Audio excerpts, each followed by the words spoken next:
Yo, peace was good. Welcome to another hip hop album review. This is part 240. The album that I would like to review tonight is Xzibit with his third album, Restless, released in 2000. You guys should know who Xzibit is, but for those who don't know who he is, he's an MC from LA. Well, he's an LA based MC. He's originally from Detroit. Then he moved to Albuquerque, New Mexico, and then I think he moved to LA. I think like in his around high school and things like that. He just pretty much made LA his home, and throughout the years he ended up meeting the Alcoholics and King T, and then he was under their tutelage and things like that, which is a great um, tutelage to be under. You know what I mean? And then sharpen his swords and that kind of thing. And then his first appearance on Wax was actually on King T's fourth album, my favorite album from King T's Full Life that came out in 94, 95. It was a song called Freestyle Ghetto. I fucking love that song. And he was also featured on a song called No Handouts. So it's a song that they recorded. I think it was King T, the Alcoholics, and Xzibit. It was featured on a compilation album called The 1 Million, I think The 1 Million March MC, something like that. The 1 Million MCs, I think it's called. It came out in 95, which I do have. I showed you guys that album, one of my CD collection videos years back. He's featured on that, and then eventually he dropped his first album, At the Speed of Life, in 96, which I feel like is a very underrated album. Definitely one of my favorite albums to come out in 96. It's actually my favorite album from Xzibit.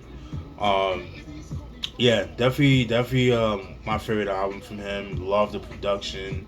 Just love the underground feel to it. You got songs like Paparazzi. The foundation where you talk about being a father. Being the father. Being the man in the house. Being a father. It's a dope Father's Day track. Pretty dope. I eventually would like to revisit that album, like to do a review, do a proper review, because I feel like I like the review what I did, but there's some reviews that I would like to do more, just based on the knowledge that I have, and how I do my notes and things like that. And then that kind of thing. Still getting his feet wet. And then 2 years later he dropped 40 Days and 40 Nights, which a lot of people consider that to be like his breakthrough album.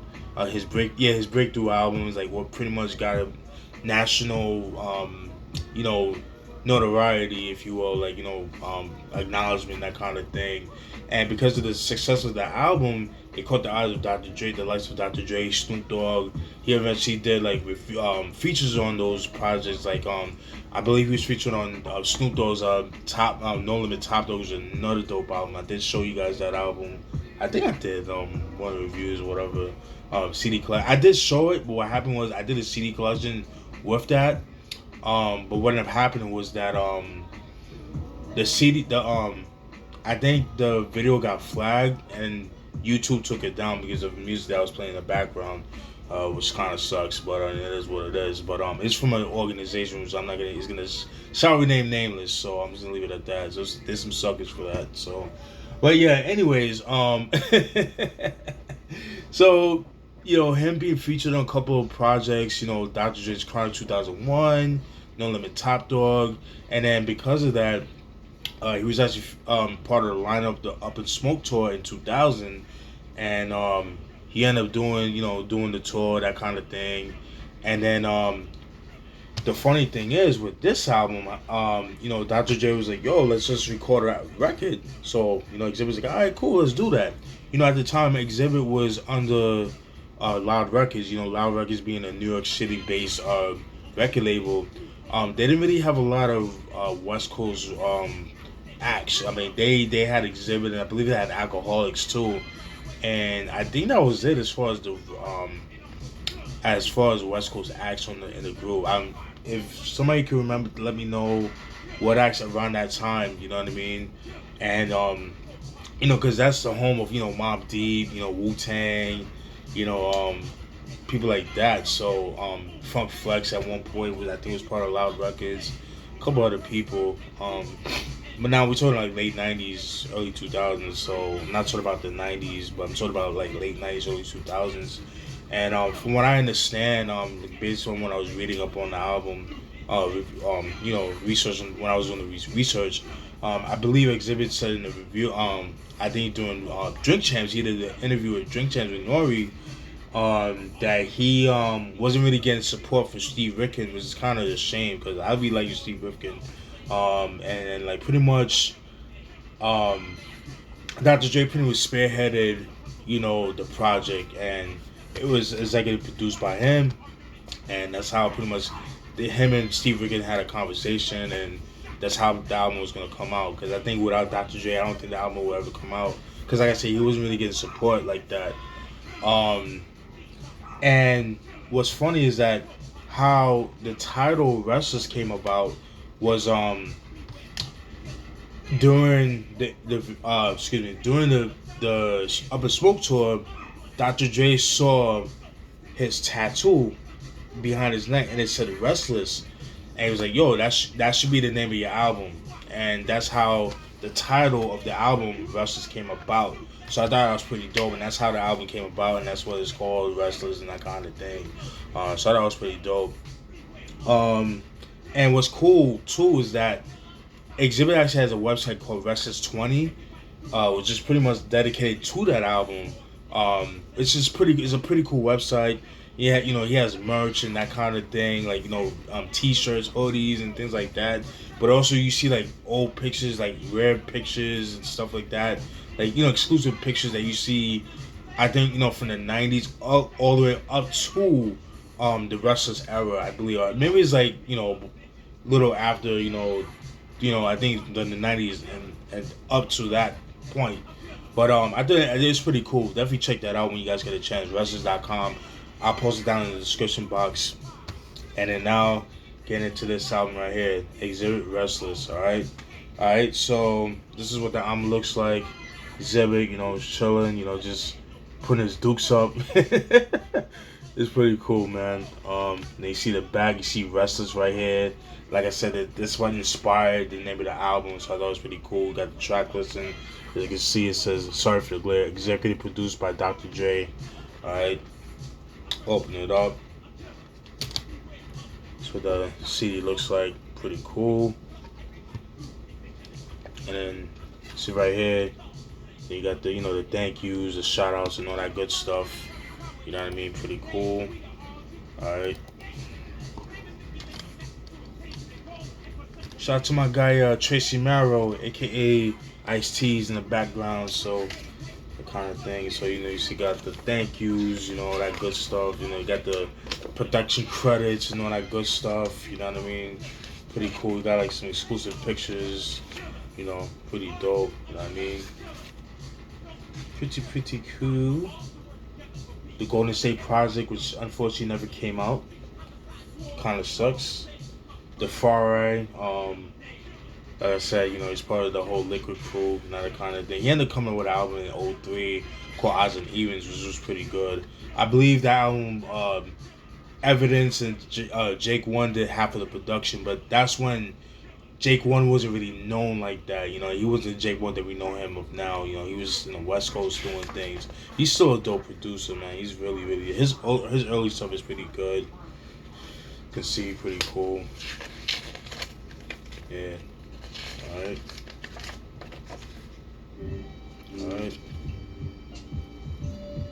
Yeah, pretty cool. And I like how they have it played out like a movie, you know what I mean? Where it says open bar films in the social with loud records present exposed. You know what I mean? So I think that's pretty much like a DVD, like the making of the album, pretty much like yeah, I guess like back scenes of during the Xzibit tour, like the making of the album. So I never seen it. So all right, this album does have 3 singles. The singles are X, X, Get Your Walk On, and Front to Back. Yeah, those are the singles. I remember Front to Back and then X were like really big. Those songs were like heavy on Rap City and stuff like that, back in the day. Alright, so I'm gonna go through the producers of the album. Producers of the album: Sir Jinx, dope producer, Ice Cube's producer at one point. Dayud, who was also, he did production for Xzibit back in the day, as far as the Speed of Life era. that kind of thing. I think did some stuff on 40 Days, 40 Nights. Don't remember. It's been a while since I did the review. Rockwaller, dope producer. Rockwaller, Death Squad, you know, that kind of thing. Producer for Redman, Eric Sermon, Keith Murray, that whole Death Squad crew. Battle Cat, underrated producer. Definitely one of the best producers to come out of the West Coast, in my personal opinion. To me, his music just personifies West Coast. Just hit the way he looks is just West Coast. Like, yeah, dope, dude. Dr. Dre, Knots. You guys know Knots. You know, in-house producer for Busta Rhymes, the Flipmode Squad, that kind of thing. Dr. Dre, mentioned him before. Melman, Scott Storch, Eric Sermon, Xzibit himself. I mentioned Tired. Rick Rock, Eric Sermon I mentioned before. Eminem, Superfly, dope producer, very underrated producer. Superfly once again. Dr. Dre I mentioned before. Melman, Battle Cat, DJ Quick, and Battle Cat I mentioned before. All right, features on the album. Let's get to the features.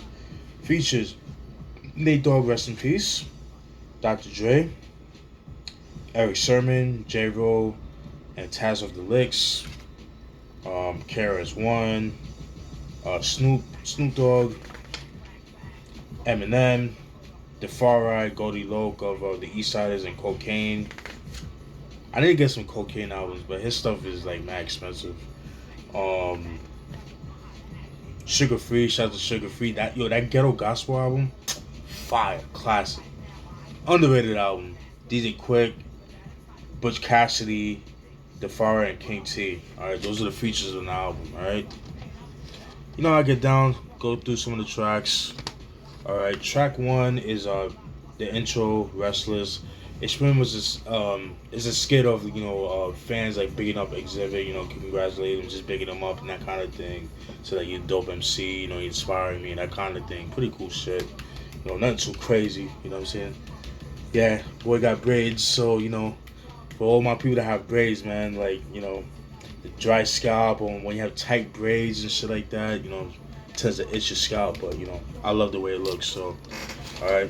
So that was track 1, intro / Restless. Track 2, front to back. I believe that was the second single of the album. Yeah, it was the second single of the album. Fucking love that track. Yeah, that song is dope. Second single of the album, dope song. That was produced by Rockwaller. And what's crazy is that this shit sounds so West Coast, but he's a Queens producer, and he makes it sound so West Coast. I thought Dr. J made the beat when I first heard it, but then when I found out Rockwaller made the beat, it kind of makes sense, just because of the sense that he used at the time. You know what I mean? So, I like the line when he says, "This is Holocaust rap, nigga. Overreact, and I'ma bring it to your chest like an asthma attack." Fucking love that. He killed that shit. Definitely one of my favorite tracks of the album. So that was track 2, front to back. Been a long time. That was featuring Nate Dogg. That was produced by Battle Cat. That was a dope track. I didn't really write anything to the track. I didn't write anything to it. So nothing too crazy. Track 4, featuring Dr. Dre. That was produced by Dr. Dre and Knots. Dope track. I like the line when he said, "Yo, I ain't afraid of them invisible gats. You always bring it out in your raps. My shit'll quickly make you fold and collapse. My goal to strictly taking over the map by any means. Hustle and make more tracks than a heroin fiend." Woo! Killed that. He killed that. That's fucking dope. So that was track 4, Track 5, X. Fucking love that track. It was the first single of the album, and that song was actually my introduction to Xzibit, because before that I didn't know about 40 Days and 40 Nights. I didn't know about At the Speed of Life up until like a year later after the album came out, and then I heard like the Eyes May Shine remix with Mob 3. Fucking fire. Fucking love that joint. But that's a whole different build. But getting back to the song X, fucking love that. Love, so West Coast to the T. Like I said, my introduction to Xzibit.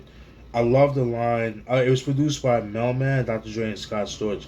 I like the line from him when he says, rolling the Wild West way, giving it up, leaving the whole world stuck, not giving a fuck, laying in the cut. Now we break through in the rut. Hennessy, orange juice, baby, fill up a cup. Woo!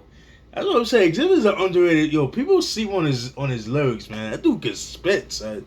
Son is nice, man. But people think like, he's like the pimp my ride dude, which unfortunately he kind of pigeonholed himself with that.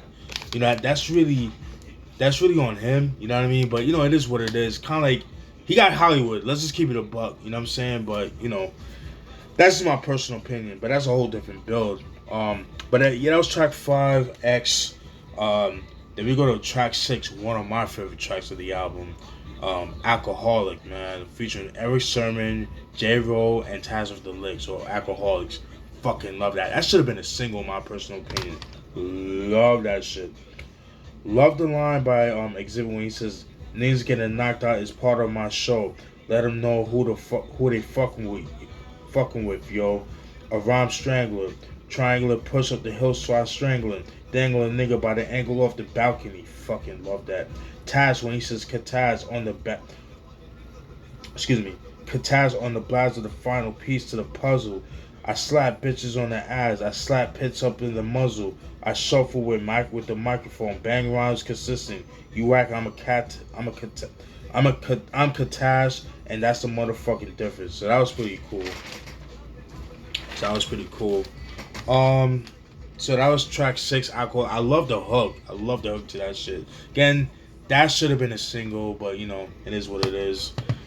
Track 7, The Kenny Park Show 2001, which KRS-One.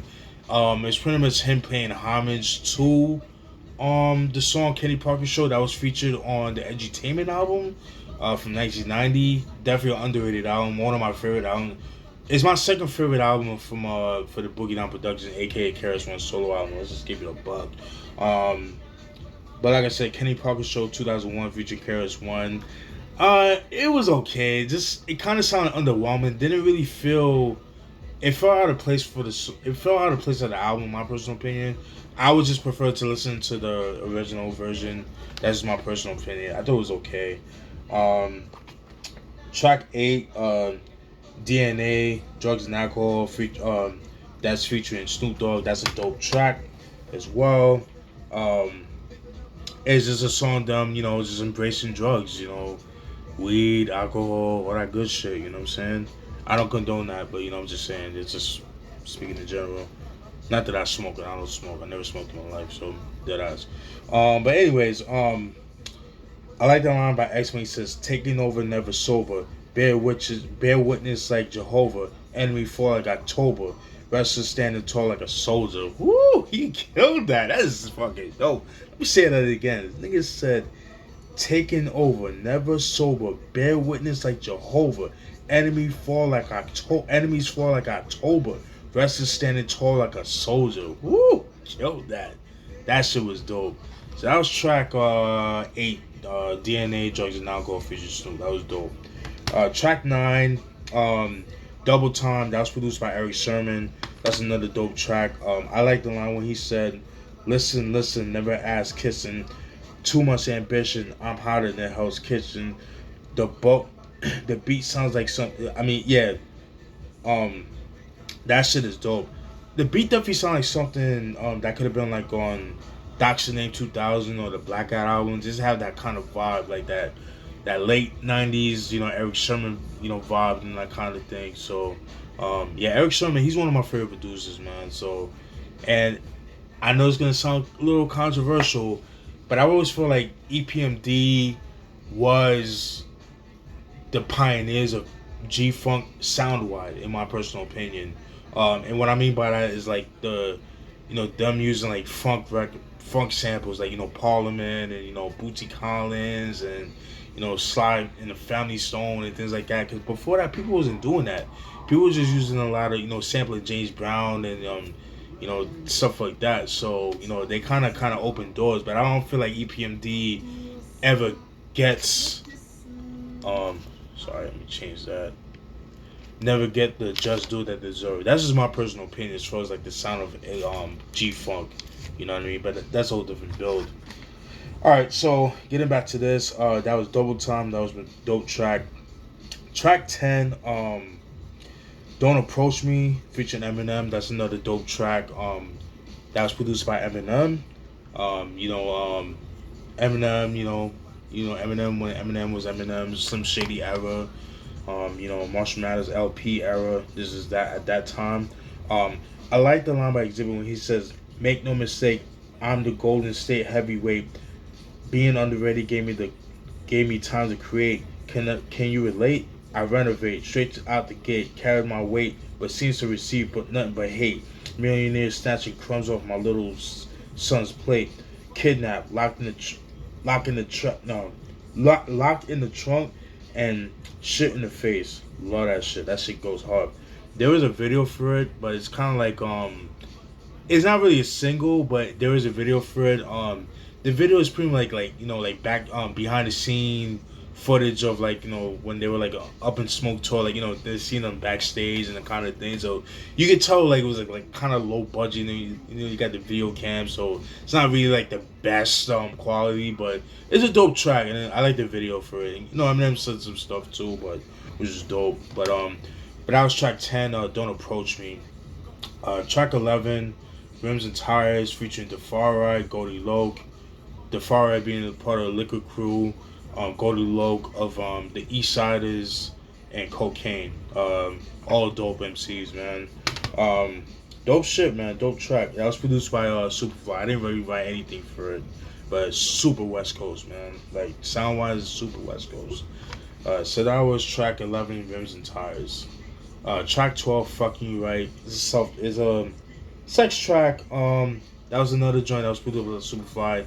I didn't really care for the track. I don't know, man. When these rappers do like sex tracks, it's just I don't know. Like you gotta do it right. Some people just could do it right. Some people just it's someone a lot of sex tracks be over excessive.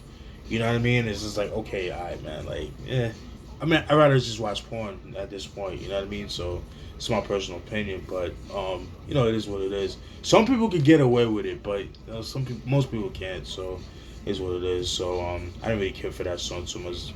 In my opinion, probably the weakest track of the album. Track 13, Best of Things, dope track that was produced by Dr. J. I like the line when he said, "Restless, rugged, never relax, permanently all you motherfuckers back like tax. Baseball bats and bricks you upside your head.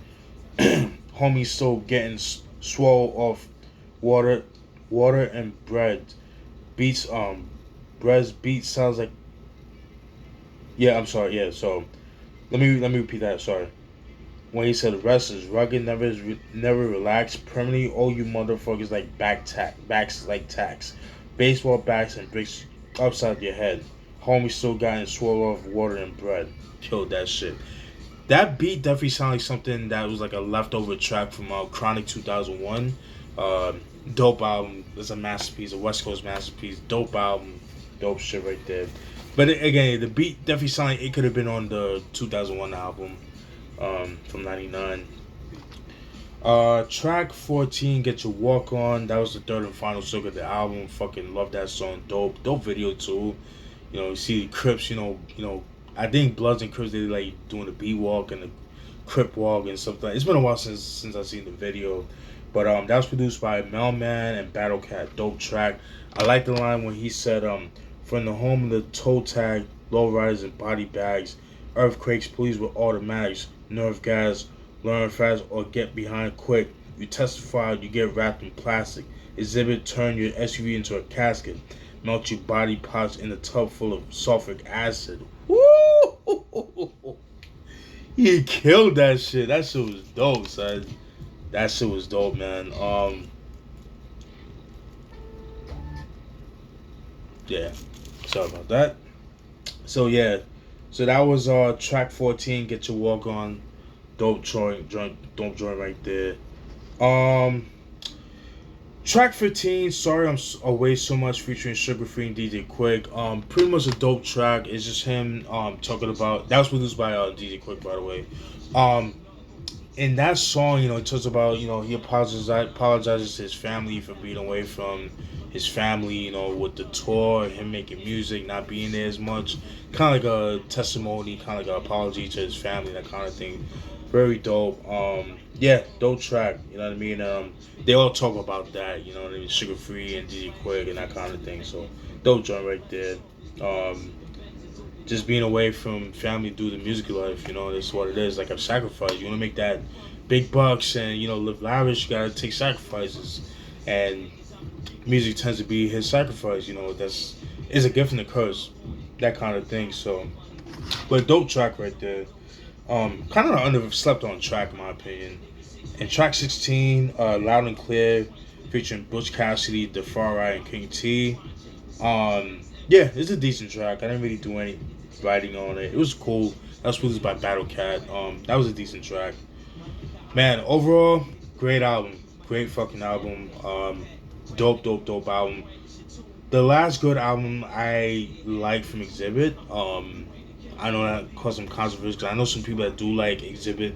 That my boy Ricardo, sorry, my boy Rick of Speaker Cloud podcast. He loves Xzibit, so he loves his later albums. Like I heard his other albums like Weapons, like Man versus Machine, what's the other albums like Weapons of Mass Destructions, Full Circle, Napalm. I heard like little bits and pieces of the album. I didn't really care for it. It was just because of the production. But the thing with this album was that compared to the first two albums, this sound was like super West Coast. So it wasn't the traditional boom bap that we know Xzibit for. You didn't really get that with this album. It wasn't like the West Coast underground boom bap that we all knew him from the mid to late '90s. You didn't get that with this album. You got like really super West Coast, and this album is like to me this is the album that made him a superstar. It's made him like worldwide known worldwide. You know what I mean? It's like his it's like his album. It's like his most successful. I think it's like his best selling album to date. So it's like his most successful album. Like I said, it's like the album that made him a superstar. Like 40 Days and 40 Nights was like his breakthrough album. Is what got him nationally known. This album got him internationally known. There's a difference. So, but yeah, great album, underrated. I believe it's out of print, but you get it for dirt cheap. I believe. But it's a good album. I love it. You know what I mean? It's a great album. Xzibit's first three albums are classics. This is a classic album. This is a West Coast classic in my opinion. Dope album. Yeah, you know what I'm saying? But yeah, Xzibit with a Restless, released in 2000. Let me know what you guys think. Definitely stay tuned for more videos, alright? Definitely working on some more. Definitely stay tuned. I try not to be, away from doing reviews. But I do work a lot and I just got a new job, that kind of thing. So that's been kind of like taking up my time and then like and then like I work long hours and like I just be lazy. I don't want to do nothing. I just want to rest, that kind of thing. Tomorrow I'm off, so that's a good thing. All right. So Xzibit with Restless, his third album, and this was his last time that he dropped under I believe under no I'm sorry, I thought this would be his last time that he released under Loud Records. It was actually Man vs Machine was his last album that he recorded under Loud Records, and then I think he went with Sony and that kind of thing. So but yeah, Xzibit Restless released in 2000. Let me know what you guys think. All right, peace.